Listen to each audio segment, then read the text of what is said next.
এই কথাটা কালকে রাতে বলা ছিল আমাদের কালকে রাতে আমরা বলে দাও না কেন বলবো না সেকেন্ড রাতে বলি ঠিক আছে কথা বলবো আজকে তো না কালকে রাতে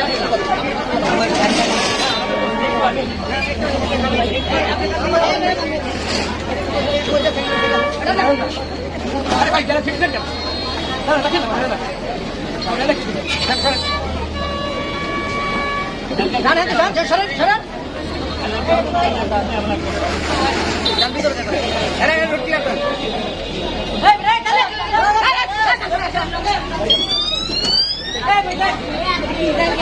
এই ভাই সব কই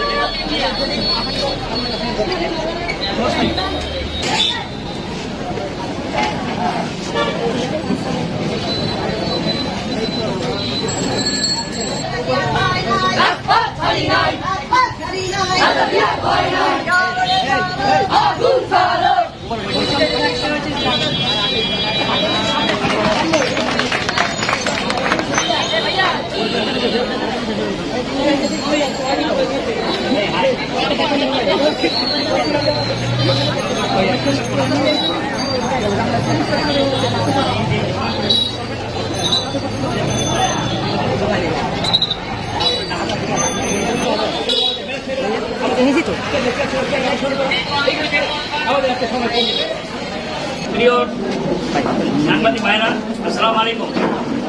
আপনারা জানেন এই কৃষিরাতের ভোট টাকার অপদক্ষ স্বৈরাচারী সরকার শেখ হাসিনা সরকার মানুষের জীবনকে দুর্বিষহ করে তুলেছে। দ্রব্যমূল্যের লাগামহীন ঊর্ধ্বগতি মানুষের ক্রয় ক্ষমতার বাইরে চলে গিয়েছে।